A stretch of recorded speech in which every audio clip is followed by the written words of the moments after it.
오늘 말씀의 제목은 주님의 능력으로 사역을 준비합시다라는 제목으로 말씀을 좀 나누면서 은혜를 같이 하려고 합니다. 기도하는 일도 주님의 사역입니다. 오늘 추운 날씨 가운데 기도의 자리에 참 잘 나오셨는데 기도할 수 있음이 축복인 줄로 믿으시기를 바랍니다. 우리 기도의 자리에 앉은 게 축복이에요. 지난주에도 제가 말씀드렸지만 세상에 앉을 자리가 많이 있는데 복 있는 자리가 있는데 기도의 자리는 복 있는 자리인 줄로 믿습니다. 우리 오늘 양정화 집사님 오랜만에 철야까지 오셨어요. 제가 이사 신방 갔다 왔는데 저 청와대 뒤에 살거든요. 저 청와대 뒤에 자문 있는데 사시는데 오늘 철야로 오셨길래 들어오면서 아유 집사님 멀리서 철야 오셨네요. 그랬더니 기도 제목이 있어서 이제 기도 다시 시작하려고요. 그리고 오셨대요. 그런데 기도 제목이 있는 게 제가 축복이라고 그랬어요.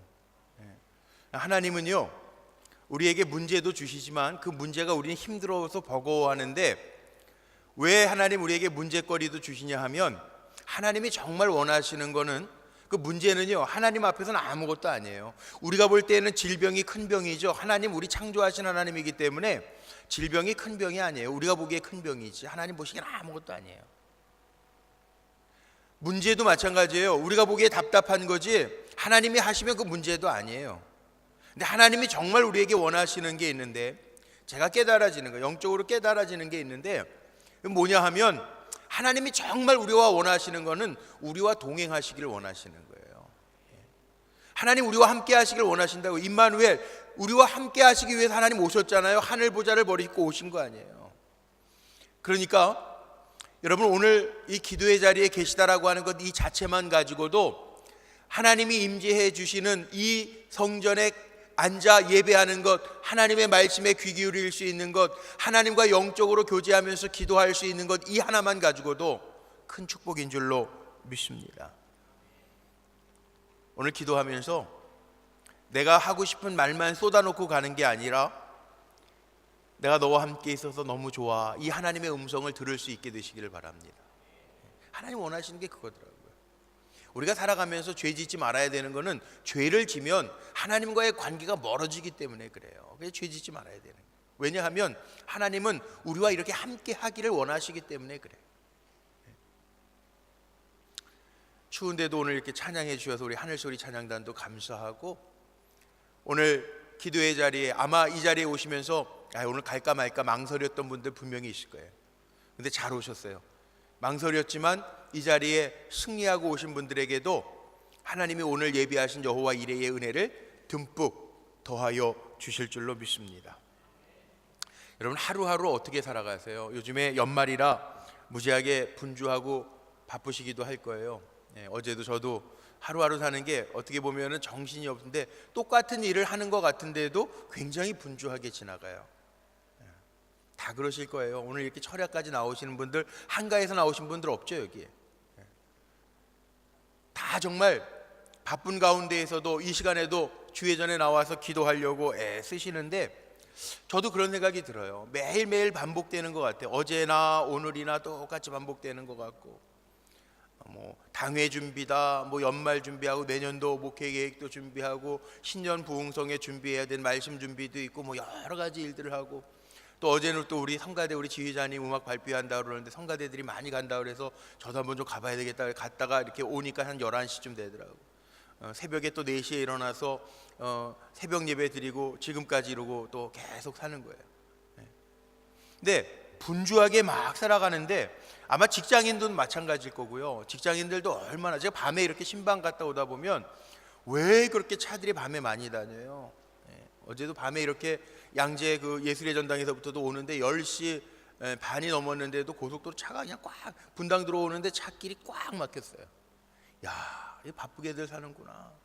이제 직장인들도 그러실 거고, 자영업을 하시는 분들도 마찬가지고요. 학생들도 공부하느라 정신없이 24시간 그 시간이 모자랄 정도로 정신없이 살죠. 그런데 이렇게 정신없이 시간을 살면서 중요한 게 뭐가 있냐면 우리가 어떤 마음으로 이렇게 하루하루를 살아가는가. 하루는 며칠 전이었는데 하루는 제가 새벽 예배 말씀 준비하면서 이런 생각이 드는 거예요.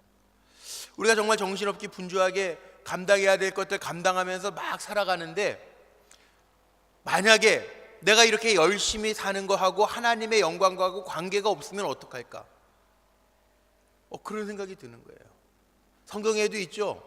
우리는 말로는 주여 주여 그러기도 하고 주의 일을 감당합니다 그러기도 하는데, 정말 주님이 우리를 보시면서 나는 너를 도무지 알지 못한다, 그럼 어떡할까?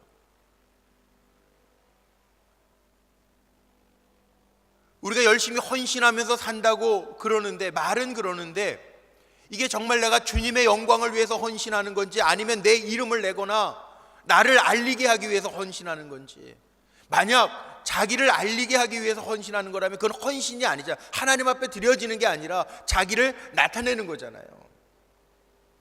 그러다 보니까 이게 많은 게 다 걸리더라고요. 하나님 앞에 예물 드리는 것도 정말 하나님의 영광하고 관계가 있는가? 정말 하나님이 기뻐하시는 예물로 내가 드리고 있는 건가?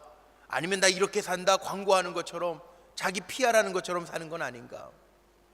우리가 주님의 일 잘한다고 하는데 이제 연말이잖아요. 한 해를 결산하면서 한번 돌이켜보세요. 내가 정말 헌신한 거, 하나님의 영광을 위해서 주님의 몸된 교회에 선한 영향력을 끼치기 위해서 헌신한 건가? 아니면 교회에서 날 좀 알아주기 위해서 내가 일한 건 아닌가? 살아가는 목적이요, 중요하겠더라고요. 똑같은 공부를 아이들이 해도요, 이게 목적이 있잖아요. 내가 좋은 대학 가기 위해서. 왜 가는데? 좋은 직장에 가기 위해서요. 좋은 직장 얻어서 뭐 할 건데? 좋은 배우자를 만나려고요. 좋은 배우자 만나서 뭐 행복하기 위해. 만약 그렇다면 하나님하고 관계가 없는 행복 아니겠어요?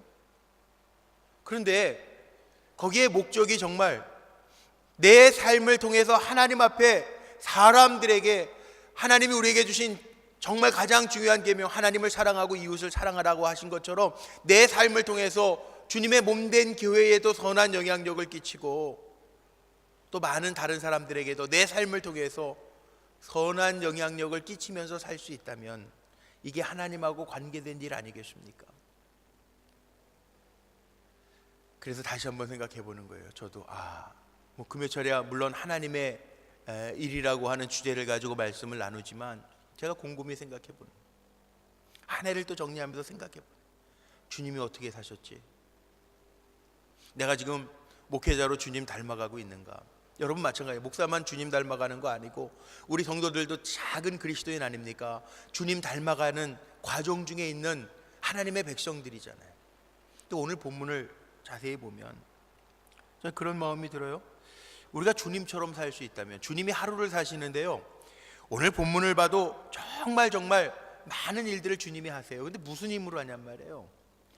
사람이 움직이려면 힘이 있어야 되고 무슨 동기가 있어야 되는데, 자동차도 움직이려면 가스가 들어가잖아요. 에너지가 들어가야 되잖아요. 사람도 움직이려면 에너지가 들어가야 되잖아요. 금식해 보셨어요? 금식하면 힘 다 빠져가지고 일어나면서도 아유 그러잖아요. 힘 없잖아요. 그러니까 우리가 움직이려면, 무슨 일을 하려면 우리 몸에도 에너지가 공급돼서 세포가 활성화돼서 움직여져야 생각도 하고 움직일 수도 있잖아요. 사람도 움직이려면 에너지원이 필요해요. 그런데 하나님의 백성, 그리스도인 우리가 움직일 수 있는, 하나님의 영광을 위해서 움직일 수 있는 동력, 힘은 어디에 있는가? 왜? 성령에게 있어요. 성령. 하나님 힘 주셔야 감당하는 거예요. 내 힘으로 감당하려고 하면 처음엔 조금 감당할 수 있을 것 같은데 시간이 지나면 지치는 겁니다. 힘들어 지칩니다. 나가 자빠집니다. 그런데 그리스도인으로서 정말 기쁨으로 성령으로 충만해서 감당하면 감당할 수 있다고요. 성령을 의지해서 우리가 감당하는 거예요. 자, 오늘 예수님의 하루 일과를 한번 보세요. 오늘 짧은 말씀 속에, 이게 누가복음 4장이요. 예수님이 금식하시고 시험 받으시는 이야기서부터 나오는데, 이 말씀을 잘 읽어가 보면 예수님의 하루 일과를 보면 오늘 오전에는 뭐예요? 이게 오늘 첫 31절 말씀부터 보세요. 갈릴리의 가버나움 동네에 내려오사 안식일에 가르치심에, 먼저 가르치시는 일이에요. 가르치시고 나서 사람들이 막 놀라죠. 그리고 그 가르치셨던 회당에 보니까 33절에만 보니까 더러운 귀신 들린 사람이 있어 소리를 지르는데, 예수님 보고 나서 막 귀신이 회당 안에서 소리를 지르는 거예요. 그런데 주님이 그 귀신 들린 자 귀신을 내쫓아 주시고, 또 시몬 베드로의 장모 열병을 고쳐 주시고, 또 그 뒤에 가보면 소문이 막 나죠. 막 그 근처 사방에 소문이 나면 기적들이 일어나니까, 귀신이 나가니까 막 소문들이 일어나요. 그러니까 38절 보면 예수님이 일어나 회당에서 나가서 시몬 베드로 집에 가셔서 열병 고쳐주시고, 또 열병을 꾸짖어 병이 떠나니까 그 시몬 베드로의 장모가 일어나서 수종을 들고, 해질 무렵에 40절에 보니까 온갖 병자들이 다 소문 듣고 예수님 앞에 왔는데, 예수님이 일일이 그 위에 손을 얹으사 고치시고. 와, 여기 보면요 31절로 시작해서 44절 말씀에 예수님의 하루 일과가 쭉 나오는데, 병 고치시고 날이 밝음에 한적한 곳에 가셔요. 한적한 곳에 왜 가셨을까요? 또 하나님과 영적으로 교제하는 거죠. 그리고 나서 사람들이 예수님 못 떠나게 만류하니까, 붙잡으니까 예수님 뭐라고 43절 44절에 그러시냐면, 내가 여기뿐만이 아니고 다른 동네로 가서도 하나님 나라를 선포해야 된다. 천국이 가까웠다고 하나님 나라를 선포해야 된다. 그렇게 말씀하시고 또 가시는 거예요. 예수님 무슨 힘으로 이렇게 하셨을까? 하루하루 살면서도 정신없이 우리 살면서 힘들다, 피곤하다, 지친다 그러는데, 예수님 무슨 힘으로 이렇게 하셨을까? 자, 답이 어디에 있는지 보세요. 4장 1절로 한번 가보세요. 4장 1절. 4장 1절. 4장 1절의 상반절만 우리 한번 같이 읽어봅니다. 시작. 예수께서 성령의 충만함을 입어. 성령의 충만함을 입어. 예수님이 움직이실 수 있는 동력이 어디 있어요? 예수님도요 성령의 충만함을 입고 이 사역들을, 하나님 나라를 선포하는 사역들을 하고 계십니다.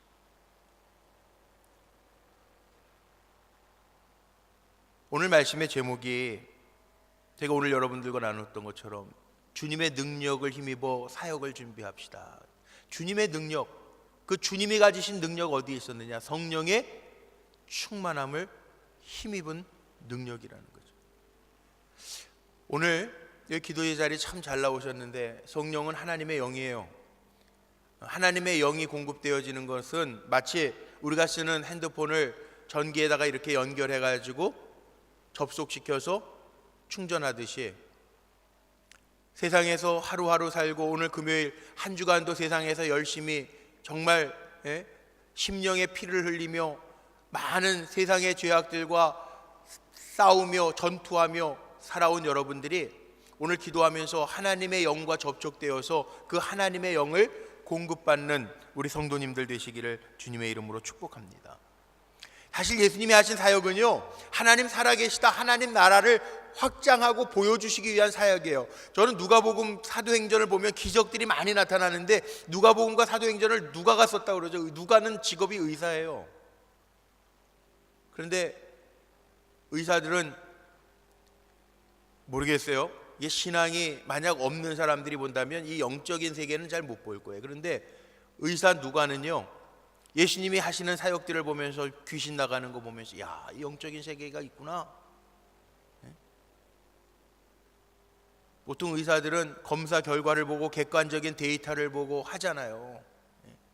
그 의사들이잖아요. 문제가 있으면 문제가 있네요. 그리고 하잖아요.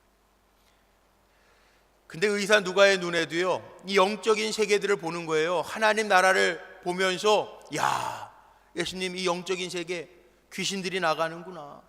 질병 걸렸는데 병이 낫는 것뿐만 아니고요, 오늘 성경 본문에도 다 그 얘기 아닙니까? 병이 나오는데 예수님 꾸짖어 잠잠하라, 그 사람에게서 나오매 귀신이 막 나. 병마라고 그러죠. 병마. 다 병만은 아니지만 병을 주는 귀신들이 나가고 있어요.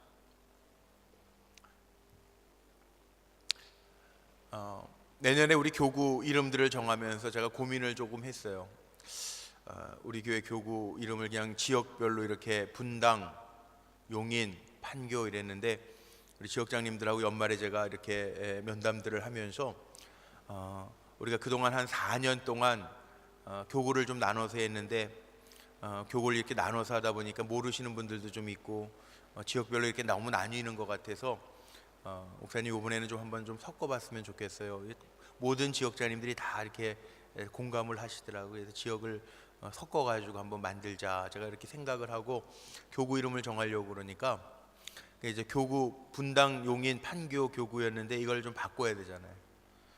제일 쉽게 떠오르는 게 그동안 우리가 많이 붙여봤던 믿음, 소망, 사랑이었는데 믿음, 소망, 사랑 이렇게 정하려고 그러니까 제 머릿속에 제일 먼저 떠오르는 게 뭐냐 하면 제가 이렇게 캐나다에서 사역하다가 들어왔을 때 믿음, 소망, 사랑 교구였거든요. 그런데 전도사님들이 그게 불만이었어. 소망 교구 맡으니까 자꾸 천국 가신대요. 1년 통계를 내보니까 소망 교구가 제일 많이 장래가 나는 거예요. 좋은 건 좋은 거지 뭐 천국 가는 게 나쁜 건 아닌데 소망 가지고 가는 건데 이상하게 참 이상하네요. 그랬던 기억이 나는 거예요. 그래서 제가 그렇게 정하면 또 소망 교구 안 맡으면 어떡하지 목사님들이 또 그래서 제가 이건 아닌가 봐. 그래서 좀 다르게 좀 정할 게 뭐가 없을까 생각을 하다가 예수님이 사역했던 장소가 이렇게 머릿속에 떠오르더라고요. 예수님이 활동하셨던 주 무대들을 좀 정하면 좋겠다. 그래서 갈릴리, 나사렛, 베다니 이렇게 한번 좀 정해봤어요. 그런데 사실 갈릴리에서도 예수님 사역을 많이 하시기는 했지만 기적이 많이 나타나진 않아서 갈릴리에서 완악한 갈릴리 사람들 이제 분교구를 하면 제가 가버나움 이런 데 하려고 오늘 가버나움 동네라는 데가 나오죠. 갈릴리 가버나움 갈릴리 안에 성남 안에 분당이 있듯이 갈릴리 안에 가버나움이라고 하는 지역이 있었지만 여기에서는 기적들이 많이 나타났잖아요. 뭐 소망교구라고 해서 천국 많이 가신다면 가버나움 그러면은 가버나움 교구에서 막 기적이 일어날 것 같아가지고 별 생각 다 안 되니까요. 목사는 그냥 교구 이름 지으면서도 근데 그런 마음이 드는 거예요. 사실 가버나움은 갈릴리에서 한 32km 정도 떨어져 있거든요. 거리로 보면 저기 청와대에서부터 우리 여기 판교 여기까지가 한 30km 정도 될 거예요 아마. 그 정도 떨어져 있다. 가까운 거리는 아니죠. 그런데 예수님이요 갈릴리에서는 환영은 받지 못하셨는데 여기 오늘 31절에 보니까 뭐예요? 갈릴리의 가버나움 동네에 내려오사 안식일에 가르치십니다. 여기 가버나움이라고 하는 곳은 사실은 어떻게 보면 예수님이 선교의 전략지로 삼으셨던 곳이기도 하고 이 가버나움이라고 하는 곳은 오늘날로 얘기하면 어떻게 교통의 요충지일 것 같, 뭐 지금처럼 기차가 있거나 뭐 자동차가 있는 시대는 아니었지만 중요한 곳이었다. 그런데 여기에 가버나움 사람들은 갈릴리 사람들보다 예수님에 대해서 이 성경 복음서를 읽어보면 더 우호적이었음을 우리가 알 수 있어요. 저는 이 말씀 보면서요 예수님 똑같은 예수님인데 갈릴리의 예수님이 다르고 가버나움의 예수님이 다른 것 아니잖아요. 똑같은 예수님인데 역사가 많이 일어나는 곳이 있다고요. 왜 그런지 아세요? 똑같은 예수님인데 역사가 많이 일어나는 것은 왜 그럴까요? 사람들의 마음에 달려있다는 거예요. 우리가 어떠한 마음으로 주님을 사모하느냐 여기에 달려있다는 거예요. 여기 똑같은 분들이 우리 성도님들이 다 불꽃교회 성도님들이 앉아 계신데 누구에게 역사가 나타나느냐? 오늘 주님을 더 사모하는 자에게 주님이 역사하실 줄로 믿습니다. 사모하는 거는요 열심을 내는 거예요. 삭개오가요 나무 올라가잖아요. 막 열정을 가지고 주님 어떻게더라도 만나려고 만나잖아요. 주님이 아시잖아요. 주님이 삭개오가 어떤 마음으로 뽕나무 올라왔는지 아시잖아요. 오늘 어떤 마음으로 금요철에 나왔는지 주님이 아시잖아요. 그러니까 오늘 정말 믿음으로 사모하는 마음으로 나와서 이 자리에 앉아 계신 분 주님이 만나 주실 줄로 믿습니다. 귀신도요 오늘 말씀해 보니까 예수님이 회당에서 가르치셨는데 귀신들이 알아요. 33절 말씀에 오늘 읽은 말씀에 보니까 회당에 더러운 귀신 들린 사람이 있어 크게 소리질러 이르되 나사렛 예수여 우리가 당신과 무슨 상관이 있나이까 우리를 멸하러 왔나이까 이렇게 얘기해요. 주님은 빛이시기 때문에, 능력자이시기 때문에 어두움과 빛은 같이 없습니다. 있을 수가 없습니다. 여기 이 본당에도요, 우리가 불을 켜서 이렇게 환한 거지 깜깜했어요. 불이 들어오는 순간 어두움은 다 없어져요. 예수님 마찬가지예요. 어두움과 예수님이 같이 계실 수가 없어요. 그러니까 여기에 어두움의 세력인 귀신, 주님이 오시니까, 주님이 가르치시니까, 주님이 선포하시니까 물러가잖아요. 귀신 무서워하지 마세요. 우리는 빛의 자녀예요. 하나님의 자녀이기 때문에 오늘도 나사렛 예수의 이름으로 선포할 때 우리의 삶에 눌렸던 어두운 그늘들은 물러가게 될 줄로 믿습니다. 그러니까 우리가 빛에게 나온 거예요. 우리가 빛의 자녀이기 때문에 빛으로 나온 거예요. 우리를 짓눌렀던 어두움의 세력은 빛에 나왔기 때문에 빛과 어두움은 같이 있을 수 없어서 빛은 물러가게 될 줄로 믿습니다. 예수님의 제자였던 사도 요한이 가이오 장로를 축복할 때 그렇게 축복하잖아요. 가이오 장로를 축복할 때 어떻게 축복하냐 하면 이렇게 축복하죠. 내 영혼이 잘됨과 같이 범사가 잘되고 강건하기를 원하노라. 내 영혼이 잘됨과 같이. 우리의 영혼은요, 빛의 자녀인 거 꼭 기억하시길 바랍니다. 우리의 영혼이 잘 돼야 돼요. 그래서 강하고 담대하시길 바랍니다. 두려워하지 말고 하나님의 말씀 안에 거하면서 말씀을 통해서, 하나님 주시는 말씀을 통해서 우리의 심령을 깨끗게 하고 정결하게 하시길 바랍니다. 영혼이 잘 돼야 범사가 잘 되고 우리가 강건한, 이게 순서예요. 예수님이 명예에서 귀신이 쫓겨나가자 이 사방에 예수님에 대한 소문이 퍼져나가죠. 저는 오늘 이 예배의 자리가 예수님이 명하시는 자리가 되기를 간절히 소망합니다.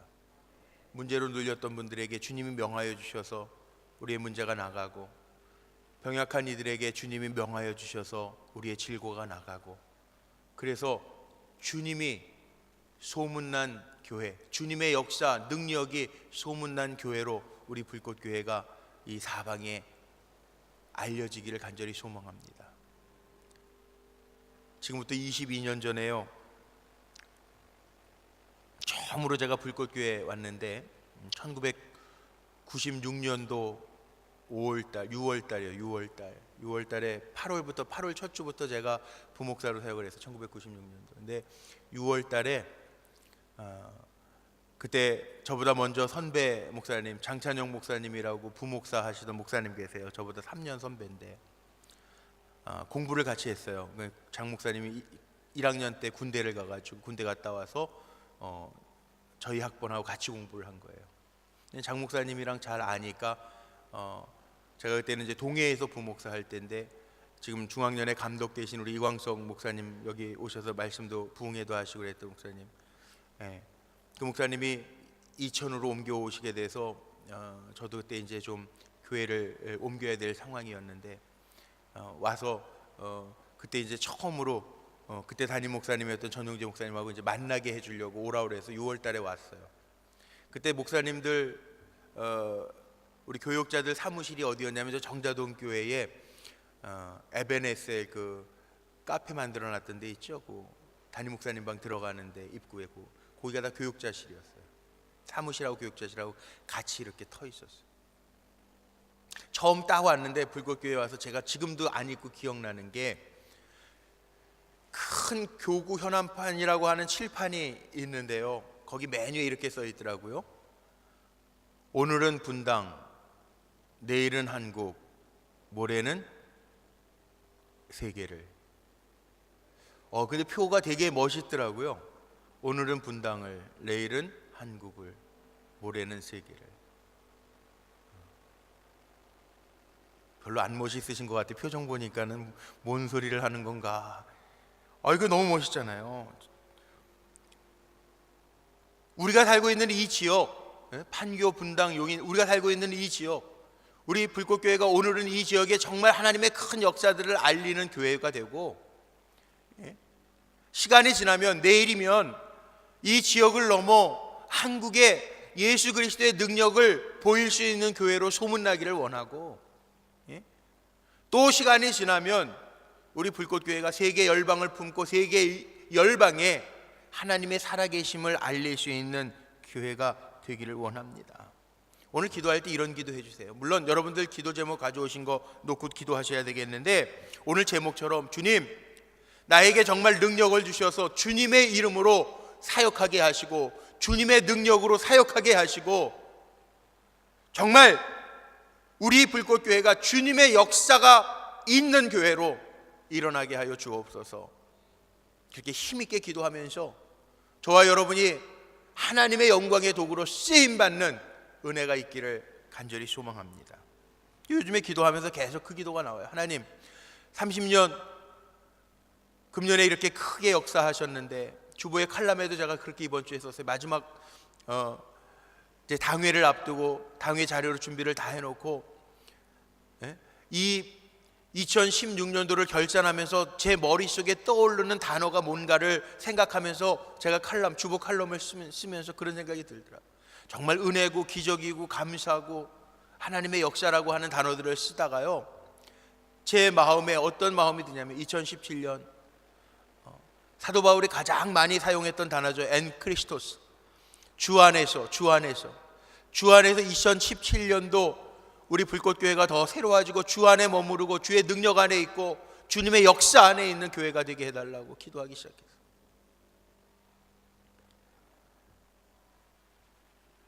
가만히 생각해 보면 이런 생각이 들더라고요.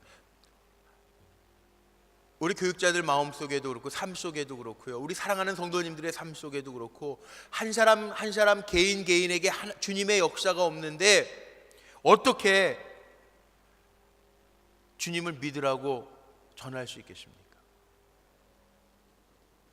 예수님이 가버나움에서 귀신을 쫓아내시고 각종의 병든 자들을 고쳐내시니까 사방에 소문이 나잖아요. 그것처럼 우리 불꽃교회에도, 우리 교육자들에게도, 우리 사랑하는 성도님들에게도, 우리 자라나는 어린 세대, 우리의 자녀 세대에도요, 한 사람 한 사람에게 주님의 행하시는 역사가 나타나기를 간절히 소망합니다. 오늘 말씀 보면서 제가 의아한 게 하나 있어요. 오늘 본문에 보면요, 예수님은 어떤 주님인지 우리가 다 알잖아요. 그런데 예수님이요, 40절 한번 보세요. 40절에 보니까, 40절 같이 한번 읽어볼까요? 40절 시작. 해질 무렵에 사람들이 온갖 병자들을 데리고 나아오매 예수께서 일일이 그 위에 손을 얹으사 고치시니. 아멘. 여기 말씀 보면 참 재미있는 표현이 나오는데, 해질 무렵이고요, 이 해질 무렵에 사람들이 온갖 병자를 데리고 나오는데 예수님이 일일이 그 위에 손을 얹으신대요. 해질 무렵, 시간은 해질적이에요. 얼마나 많은 사람들이 질병에 시달렸는지, 하기야 요즘에요, 현대인들이 질병이 없는 사람들이 별로 없어요. 우리 지지난주 12월 4일 첫 주에 헌혈들 하셨는데, 헌혈 하고 싶었던 분들 되게 많은 거 아시죠? 네. 그래가지고 뭐 상담은 한 80명이 했는데 실질적으로 헌혈하신 분들은 그렇게 많지 않아요. 50명이 채 안 돼요. 네, 저도 헌혈하고 싶어가지고 갔어요. 또 더군다나 새 가족이 그날 막 오셔가지고 저보고 설교할 때, 그날 제가 설교할 때 직장 다니는 아들 얘기했더니 도저히 안 믿겨진대요. 초등학생 아들이 있다 그러면 믿겨지는데 직장 다니는 아들이 있다니까 무슨 거짓말하는 것 같아서 안 믿겨졌대요. 제가 또 그 말에 흥분을 해가지고 이 젊은 피를 빨리 뽑아야 되겠다. 그래가지고 그에게 새 가족 환영하자마자 내려가서 헌혈하려고 갔는데, 이게 뭐 혈압약 중에도 뭐 다 아시는, 혈압약 드시는 분들도 혈압약 속에 아스피린 계열의 약이 들어가 있는 혈압약 먹으면 안 된대요. 피를 못 뽑는데요. 그 다음에 이제 저도 당뇨약을 하나 먹는데 당뇨가 있으면 또 안 된대요. 그래서 애들 말로 뺀치 됐어요. 네. 그 우리 성도님들도요, 내려가서 피 뽑고 싶어서 막 그러신 분들, 상담한 분들은 많았는데 못 뽑았어요. 근데 뽑은 분들도 있어요. 그 뽑은 분들은 다 건강한 분들인가 오늘 결과 통지서가 교회로 다 왔더라고. 교회에서 헌혈을 했으니까. 이렇게 개별, 이제 아마 개별로 다 이제 문자 받으신 분들이 있을 거예요. 개별적으로 다 이제 결과 찾아가라고 그랬는데, 그 피 뽑은 사람들은 또 다 헌혈했는 줄 알았어요. 다 헌혈이 가능한 줄 알았어요. 예. 그때 또 우리 사무실에 있는 우리 유원일 권사님도 피 뽑고 헌혈은 다 했는데 또 간 게 좀 피곤하거나 아니면은 좀 그러면 간 수치가 좀 높잖아요. ADL인가요? 그 뭐 간 수치가 있는데 그게 좀 높아가지고 그 피는 사용할 수 없습니다. 이렇게 또 결과가 나왔더라고. 나는 저같이 처음부터 안 뽑았으면 다행인데 또 애써가지고 피는 또 그냥 한 400cc나 뽑고 그 피는 사용할 수 없다고 그러는 분들도 있더라고. 이게 건강이라는 게, 여기 오늘 병자가 예수님의 소문 듣고 각양각색의 병자들이 오잖아요. 여자분들 막 지금 웃으셨는데요, 웃지 마세요. 여자분들 그러시잖아요. 우리 권사님들 다 저한테 그래요. 여자 나이 뭐 폐경기 지나고 뭐 50대 중반 가면은 여기 권사님들 다 그러잖아요. 나 종합병원이라고. 종합병원이잖아요, 다. 제 얘기가 아니에요. 권사님들 얘기들이더라고요. 그런데 보세요. 그 많은 사람들이 다 예수님 앞에 나왔는데, 예수님이요, 어떤 예수님이냐면 이렇게 일일이 손 안 얹어도요 고치실 수 있는, 안 가셔도 주님이 명하시면 왕의 신하의 아들도 고치신 예수님이었잖아요. 말씀만 하옵소서 주님이 오시는 것을 감당치 못하겠나이다.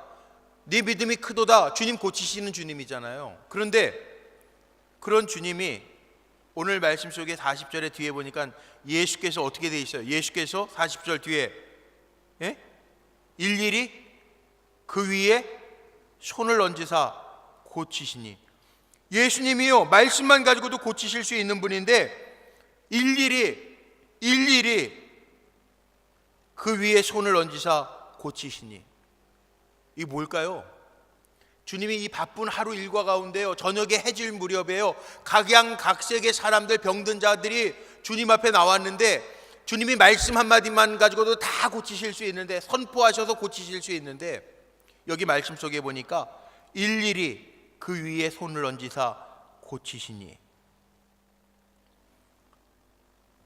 이 주님이요 사랑하는 마음을 한 사람 한 사람에게 다 표하셨다는 거예요.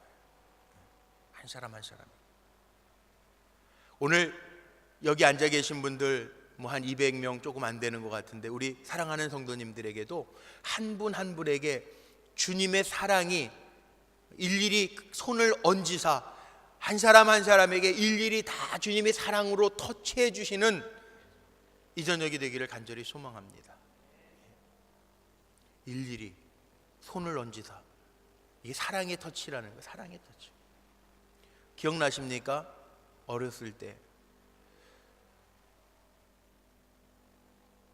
할머니 저 배 아파요 그러면은 할머니들이 기도해 주시면서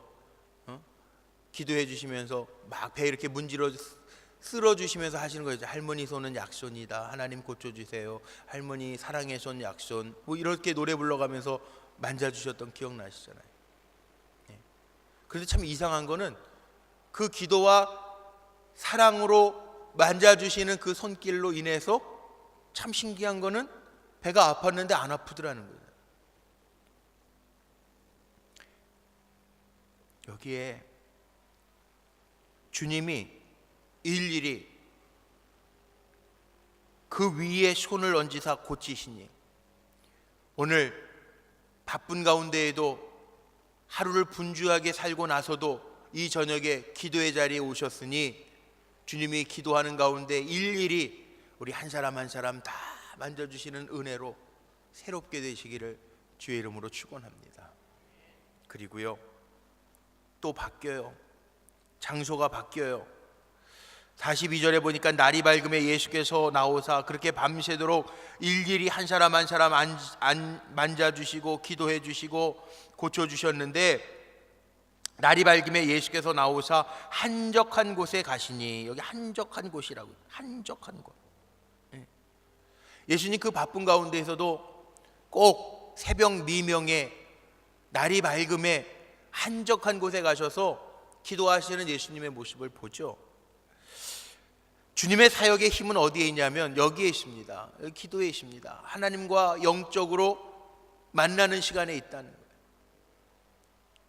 그러니까 오늘 이 기도의 자리에 여러분들이 잘 나오셨고 이 자리가 복된 자리고 이 자리, 이 기도의 자리에서 영적인 충전이 일어나게 되기를 원합니다.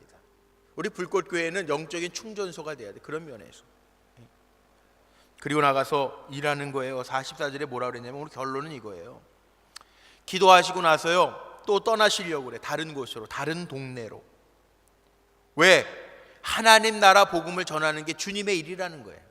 그래서 주님이 나는 이 일을 위해서 보내심을 받았다. 그리고 또 떠나요. 주님이 또 다른 곳에 가시는 거예요. 이 이야기는 제가 이렇게 풀어보고 싶어요. 우리 사랑하는 성도님들 이렇게 예배도 잘 드리시고 기도도 많이 하십시오. 그리고 교회에서 양육 프로그램이 있으면 많이 참여하십시오. 그런데 이 일을 왜 하냐? 결국은요 우리는 증인되기 위해서 사는 거예요. 주님의 증인되기 위해서. 위트니스라고 그러죠. 위트니스, 본 사람, 증인. 그러니까 여러분들이 이렇게 모여서 하나님 앞에 기도하면서 예수님이 일일이 손을 얹어서 치료해 주셨던 것처럼 주님이 다 여러분들 만져주시고 새롭게 해주시고 또 증인되어서 나아가서 주님이 하신 것처럼 세상에 나아가서 증인, 위트니스, 나를 통해서 역사하신 하나님이라고, 살아계신 하나님이라고 하나님 나라를 선포할 수 있는 데까지 우리가 나아가야 되는.